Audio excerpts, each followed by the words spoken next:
El silencio duró exactamente 4 minutos y 37 segundos. Eso fue lo que tardaron los radares de la base aérea de Andrews en darse cuenta de que algo había cambiado. No había explosiones, no había misiles cruzando el cielo, no había ningún comunicado oficial, solo el vacío repentino de unas frecuencias que hasta entonces habían estado activas durante décadas. Un espacio aéreo que el Pentágono consideraba de acceso garantizado acababa de cerrarse, de golpe, sin previo aviso, y el país que lo había hecho era el vecino más cercano de los Estados Unidos. México había cerrado su espacio aéreo a todas las aeronaves militares y de inteligencia norteamericanas. No era un ejercicio, no era un error técnico, era una decisión soberana, calculada, firmada a las 3 de la mañana hora de Ciudad de México, en una reunión de emergencia del Consejo de Seguridad Nacional del gobierno mexicano. Y cuando la noticia llegó a la Casa Blanca, la reacción no fue de incredulidad, fue de pánico. Para entender por qué este momento cambió el equilibrio de poder en el continente americano, hay que retroceder varios meses. Hay que entender cómo se construyó esta decisión en silencio,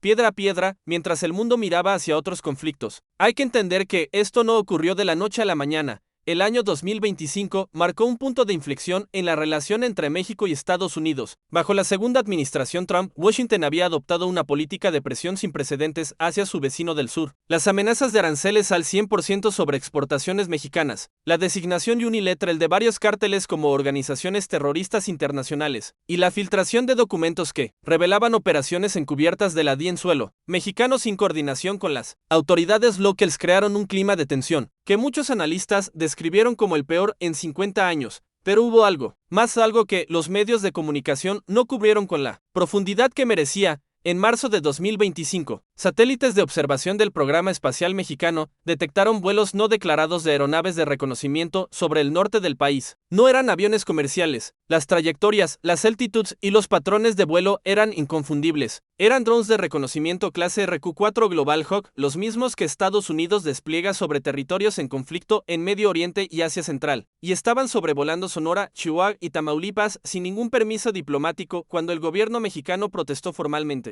La respuesta de Washington fue fría y calculada, silencio oficial y una declaración vaga de que cualquier actividad de reconocimiento estaba orientada a la lucha contra el narcotráfico y protegía los intereses de ambas naciones. Para Ciudad de México, aquella respuesta fue una declaración de guerra encubierta. Para el Pentágono era simplemente protocolo estándar de operaciones. Lo que nadie esperaba es que México ya estuviera preparando su respuesta durante los meses siguientes. En una sede discreta en el centro de Ciudad de México, un equipo de juristas, militares de alto rango y expertos en derecho internacional trabajó en silencio en lo que internamente denominaban el Protocolo Ágila. Su objetivo era construir un mecanismo legal y soberano que permitiera a México ejercer control total sobre su espacio aéreo sin violar los tratados internacionales existentes. La Convención de Chicago de 1944, que regula la aviación civil y militar internacional, reconoce explícitamente la soberanía plena y inalienable de cada estado sobre el espacio aéreo que se extiende sobre su territorio. Lo que el Protocolo Ágila hacía era aplicar ese principio con una determinación y una precisión jurídica que nunca antes se había dirigido contra los Estados Unidos de América. Nadie en Washington tomó en serio las señales de advertencia. En septiembre de 2025, el canciller mexicano declaró en una cumbre de la CELAC celebrada en Bogotá que México no toleraría más violaciones a su soberanía territorial y que cualquier actividad militar extranjera no autorizada en su espacio aéreo sería considerada un acto de hostilidad. Los analistas del Departamento de Estado tomaron nota, pero la valoración interna fue que se trataba de retórica política destinada a un público doméstico, una advertencia sin dientes, un discurso para las cámaras.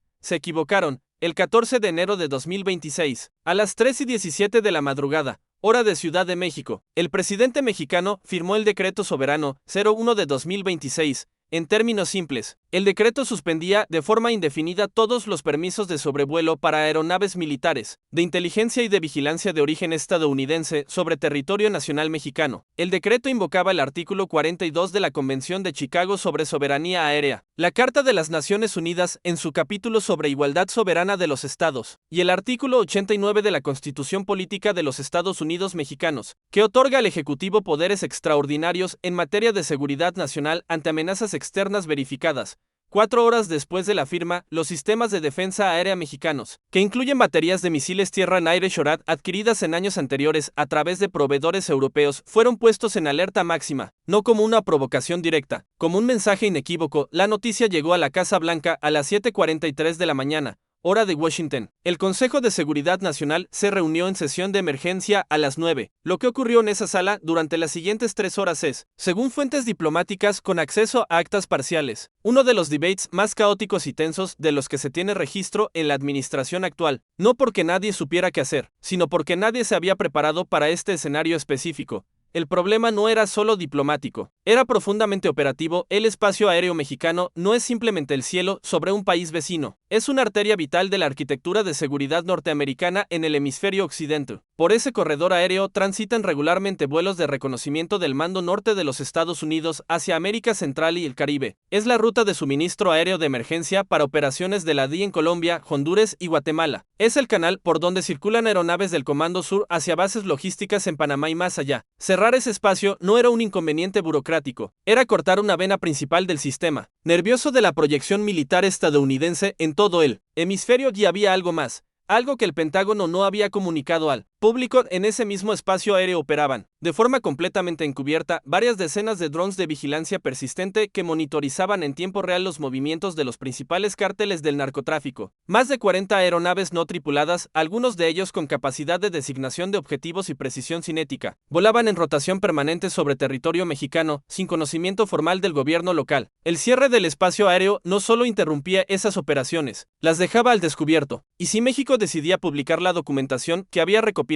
meticulosamente sobre esos vuelos durante meses, las consecuencias diplomáticas serían devastadoras para Washington, ante la comunidad internacional. Aquí es donde la historia se vuelve más oscura porque México no había actuado solo semanas antes de la firma del decreto. Delegaciones diplomáticas mexicanas de perfil reservado habían visitado Pekín, Moscú y Brasilia, no para pedir apoyo explícito, para comunicar su decisión con antelación y tantear las reacciones de los actores que importaban. China respondió con una promesa velada de apoyo económico adicional y aceleración de acuerdos comerciales bilaterales si México mantenía su postura durante el periodo crítico. Rusia no dijo nada en público, pero sus medios de comunicación estatales, RT en español incluido, comenzaron a publicar en masa artículos sobre soberanía latinoamericana y el derecho de los pueblos a controlar su propio territorio con una frecuencia inusual y perfectamente sincronizada. Brasil, bajo su nuevo gobierno, emitió una declaración que respaldaba el derecho soberano de México sobre su espacio aéreo. El aislamiento de Washington en América Latina no había sido nunca tan visible ni tan incómodo. Dentro del Pentágono, la situación fue analizada con la frialdad técnica propia de los escenarios de contingencia. Los planificadores del Mando Norte elaboraron en 72 horas 3 posibles líneas de respuesta. La primera era la presión económica máxima, cerrar la frontera de forma selectiva, imponer aranceles punitivos del 200% sobre exportaciones mexicanas y congelar el flujo de remesas, que representan más de 60,000 millones de dólares anuales para la economía mexicana. La segunda era la presión diplomática coordinada a través de la Organización de Estados Americanos y aliados regionales. La tercera opción era la más extrema y fue descartada rápidamente, pero no sin un debate significativo: una operación encubierta para restaurar el acceso a los corredores aéreos por medios no convencionales, aprovechando activos de inteligencia ya posicionados en territorio mexicano. Que esa tercera opción llegara siquiera a ser enunciada en una reunión de alto nivel del Consejo de Seguridad Nacional reveló hasta qué punto el sistema había perdido la costumbre de ser desafiado frontalmente en su propio hemisferio. Mientras tanto, en Ciudad de México, la decisión generó una reacción profundamente dividida. En las calles, miles de ciudadanos salieron a manifestarse en apoyo al decreto, ondeando banderas nacionales y coreando consignas de soberanía frente a las embajadas extranjeras. En los medios de comunicación, el debate era feroz, pero en los pasillos del poder militar, generales de alta graduación de la Secretaría de la Defensa Nacional revisaban sus propias capacidades reales con una mezcla de orgullo institucional y cálculo nervioso. México no tiene la capacidad de sostener un conflicto armado abierto y prolongado contra Estados Unidos. Nadie en el gobierno lo ignoraba, pero tampoco se trataba de una guerra convencional. Se trataba de algo potencialmente más poderoso y más duradero, una demostración de voluntad política y soberanía efectiva que ningún vecino del norte había osado realizar de forma tan deliberada en décadas. La reacción internacional fue inmediata y estratégicamente reveladora.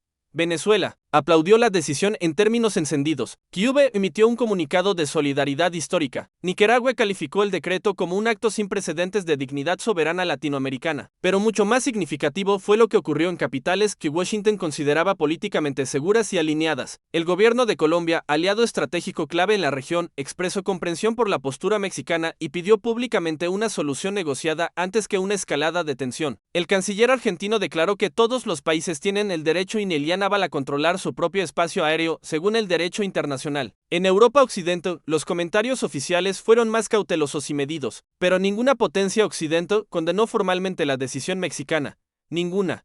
El aislamiento diplomático de Estados Unidos en este asunto específico era, por primera vez en mucho tiempo, visible a plena luz del día. Pero la historia no terminaba ahí 48 horas después de la firma del decreto. Un informe de inteligencia clasificado circuló dentro de la comunidad de seguridad norteamericana con nivel de distribución restringido. El documento, elaborado por analistas senior de la DIA, la Agencia de Inteligencia de Defensa, señalaba algo que alteraba completamente el análisis estratégico de la situación. El cierre del espacio aéreo mexicano podría ser solo el primero de una serie de movimientos coordinados a escala regional. Los analistas habían detectado un patrón de comunicaciones encriptadas entre Ciudad de México y La Habana, entre Quereques y Managua, y lo más preocupante para los planificadores, entre funcionarios del gobierno mexicano y representantes de la empresa estatal china CASC, la Corporación Aeroespacial y Tecnológica de China, que lleva años construyendo infraestructura satelital y de comunicaciones en múltiples países latinoamericanos bajo acuerdos comerciales que en apariencia son puramente civiles. La hipótesis central del informe era perturbadora.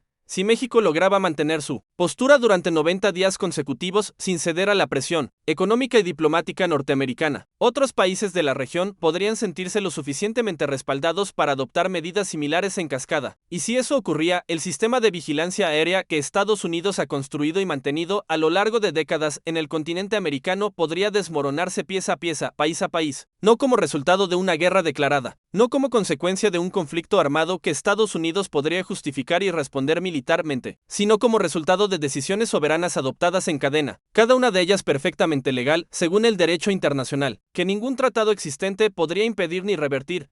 Esto era lo que había generado el verdadero pánico en Washington. No era el cierre de un espacio aéreo, era lo que ese cierre podía desencadenar. Las semanas siguientes fueron un ejercicio de equilibrio político y diplomático extraordinario. Washington optó inicialmente por la vía de la negociación discreta, enviando a Ciudad de México al subsecretario de Estado para Asuntos del Hemisferio Occidental con un paquete de propuestas que incluía la renegociación completa de los protocolos de sobrevuelo, compensaciones económicas vinculadas a programas de desarrollo fronterizo, y un acuerdo marco de cooperación en seguridad que daría a México mayor control nominal y supervisión sobre las operaciones conjuntas en su territorio. La respuesta mexicana fue correcta, profesional, formalmente receptiva y deliberadamente no concluyente. Las negociaciones comenzaron, pero el decreto seguía en vigor, y los cielos seguían cerrados. Y en esas negociaciones, México llegó con algo que nunca antes había tenido en una mesa bilateral con Estados Unidos: datos duros, documentos, evidencia fotográfica y electrónica irrefutable. Durante meses, los equipos de inteligencia militar mexicana habían recopilado meticulosamente información operativa sobre cada vuelo no declarado, cada operación encubierta, cada instante en que aeronaves estadounidenses habían cruzado el espacio aéreo nacional sin notificación previa ni coordinación formal. El expediente que los negociadores mexicanos pusieron físicamente sobre la mesa de negociación era voluminoso, y lo que contenía era devastador para la narrativa oficial de Washington, según la cual toda la actividad aérea bilateral había sido coordinada, consensuada y mutuamente beneficiosa. Por primera vez en la historia moderna de la relación bilateral entre los dos países, México tenía las cartas, no todas, pero suficientes para cambiar el tono de la conversación de forma permanente. La pregunta que quedaba flotando sobre la mesa, la que los analistas estratégicos de todo el mundo debatían en privado, era esta: ¿habría México cruzado este umbral si no hubiera tenido la certeza operativa de que podía aguantar el golpe económico sin colapsar políticamente? La respuesta, según economistas independientes del Centro de Estudios Económicos del Sector Privado de México, era que sí, aunque con un margen de tiempo limitado. Las reservas internacionales del Banco de México, aunque bajo presión creciente, estaban en niveles manejables para sostener varios meses de tensión. El comercio bilateral con China y con la Unión Europea había crecido lo suficiente en los años precedentes como para reducir parcialmente la dependencia absoluta del mercado norteamericano, y la presión social interna a favor del decreto, medida en las encuestas con niveles de aprobación superiores al 65% entre la población mexicana, era un activo político que ningún presidente puede ignorar ni desperdiciar. México había calculado bien su movimiento, o al menos eso era lo que las primeras semanas parecían confirmar. Pero toda crisis geopolítica de este calibre tiene un filo de doble corte. Los efectos económicos del enfrentamiento comenzaron a hacerse sentir con rapidez. La Bolsa Mexicana de Valores cayó un 8,3% en los 3 primeros días tras el decreto. Las principales agencias internacionales de calificación crediticia pusieron la deuda soberana mexicana en revisión con perspectiva negativa. Varias empresas norteamericanas con operaciones manufactureras en México emitieron alertas internas sobre contingencias logísticas y cadenas de suministro potencialmente interrumpidas. La frontera terrestre, aunque no cerrada formalmente mediante declaración oficial, comenzó a experimentar retrasos deliberados y sistemáticos en los cruces de mercancías del lado norteamericano, con inspecciones que pasaron de minutos a horas, y en algunos estados del norte de México, la economía local, dependiente en hasta un 40% del comercio transfronterizo diario, empezó a resentir la presión de forma tangible, visible para sus ciudadanos. La prueba de resistencia real había comenzado. Lo que ningún analista exterior podía calcular con certeza era cuánto tiempo podía sostener México esa postura antes de que la presión económica acumulada superara la voluntad política del gobierno. Y esa incertidumbre, esa imposibilidad de calcular con precisión el punto de quiebre del adversario, era exactamente lo que mantenía a los planificadores estratégicos del Pentágono en una situación de incomodidad permanente. Porque en geopolítica real, la incertidumbre es más peligrosa operativamente que la claridad de un conflicto abierto. Un adversario cuyos límites reales no conoces es infinitamente más difícil de presionar de forma efectiva que uno cuyos umbrales de tolerancia tienes perfectamente mapeados. Y en este caso específico, Washington había subestimado a México durante tanto tiempo, había operado con un modelo mental de dependencia y subordinación tan arraigado, que ya no disponía de una lectura fiable de las verdaderas capacidades institucionales ni de la verdadera determinación política de su vecino. Esa era, en el fondo y con toda su crudeza, la raíz real del pánico. No era el espacio aéreo en sí, era el descubrimiento repentino de que habían estado operando durante años con un mapa geopolítico completamente equivocado a medida que pasaban las semanas y la situación se asentaba en una tensión sostenida sin resolución inmediata. El escenario comenzó a revelar sus capas más profundas y sus consecuencias de largo alcance. En el ámbito estrictamente militar, el Mando Norte de Estados Unidos inició una revisión urgente y completa de todas sus rutas de operación en el hemisferio occidental. Varias misiones de reconocimiento de alta prioridad fueron redirigidas a través del corredor del Caribe, un desvío geográfico que implicaba entre 40 y 60% mayor consumo de combustible por misión, menor tiempo de permanencia efectiva sobre las zonas de interés, mayor desgaste de los activos aéreos disponibles y en algunos casos críticos, la pérdida temporal de cobertura continua sobre áreas que los analistas consideraban estratégicamente sensibles. En términos operativos y financieros, el coste anualizado de no tener acceso al espacio aéreo mexicano fue estimado internamente por el Comando Sur en varios cientos de millones de dólares, solo en adaptaciones logísticas y operacionales inmediatas, sin contar el impacto sobre la efectividad de misiones, que llevaban años construyendo bases de datos de inteligencia, que ahora quedaban interrumpidas.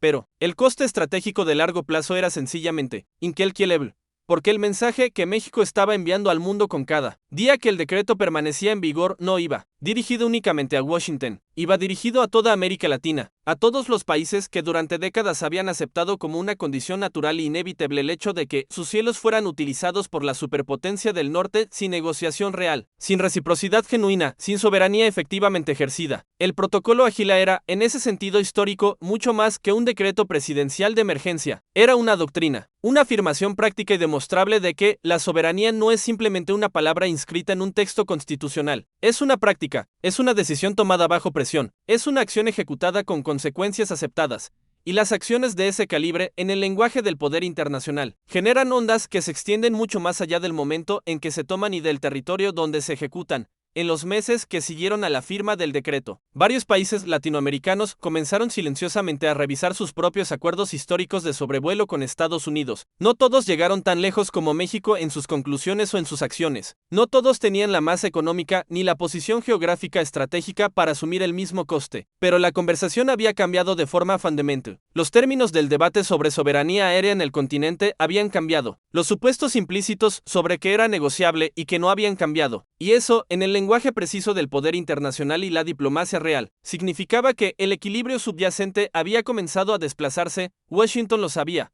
Por eso, cuando finalmente se alcanzó un acuerdo provisional entre los dos países después de semanas de negociación intensa, el texto final fue redactado con un nivel de cuidado diplomático y ambigüedad calculada que revelaba exactamente cuánto había en juego para ambas partes. El acuerdo no reconocía explícitamente ninguna violación de la soberanía mexicana por parte de Estados Unidos, pero incluía mecanismos formales de notificación previa obligatoria con un mínimo de 72 horas, comités bilaterales de supervisión con presencia de oficiales mexicanos en las operaciones, y limitaciones específicas sobre el tipo, número y equipamiento de las aeronaves que podían operar en el espacio aéreo mexicano bajo cualquier acuerdo de cooperación era, en la práctica operativa y jurídica, una cesión sustancial disfrazada con el lenguaje técnico de la cooperación bilateral. México había ganado, no todo lo que había puesto sobre la mesa en el mejor escenario posible, pero lo suficiente para que la diferencia fuera visible, medible y permanente, y lo había conseguido sin disparar un solo tiro, sin movilizar una sola unidad de combate, sin activar ninguna cláusula de defensa colectiva, solo con la firmeza de una decisión soberana, sostenida bajo una presión que la mayoría de los analistas externos había considerado insoportable.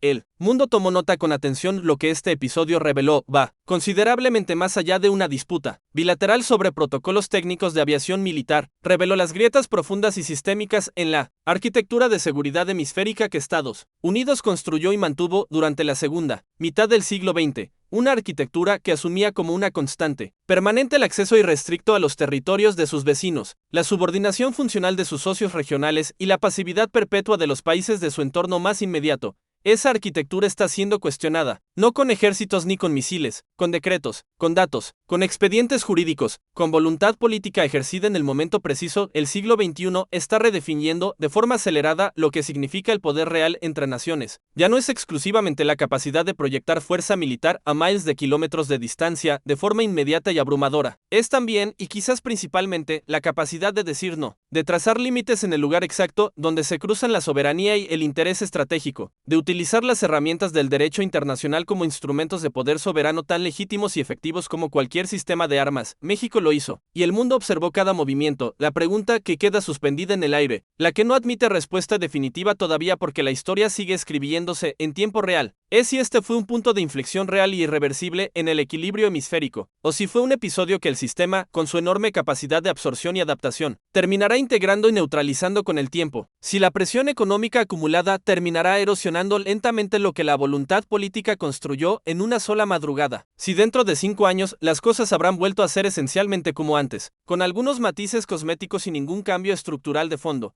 O si algo cambió de forma irreversible en la madrugada del 14 de enero de 2026, cuando un presidente de México firmó un decreto que nadie en Washington creyó que firmaría, y que cambió para siempre los términos en que dos naciones vecinas, irremediablemente vinculadas por la geografía y la historia, negocian su convivencia y su poder relativo. La historia no ha terminado de escribirse, pero lo que es cierto, lo que ningún acuerdo provisional puede borrar, es que el espacio aéreo nunca volverá a ser lo que era antes de esa madrugada. Porque una vez que un país demuestra ante el mundo que puede cerrar sus cielos y sostener esa decisión bajo presión máxima, esa capacidad no desaparece con el tiempo, se convierte en parte de su arsenal permanente de negociación, en un instrumento de presión legítima, en un símbolo tangible y replicable, de lo que es posible cuando la soberanía deja de ser una aspiración constitucional y se convierte en una práctica ejecutada con consecuencias reales. Los cielos de México estuvieron cerrados, y en Washington, nadie volverá jamás a asumir que siempre estarán abiertos. ¿Crees que otros países latinoamericanos deberían seguir el ejemplo de México y ejercer su soberanía aérea de forma similar? Comenta la palabra soberanía si quieres que analicemos los siguientes movimientos de esta crisis y lo que está ocurriendo ahora mismo bajo la superficie.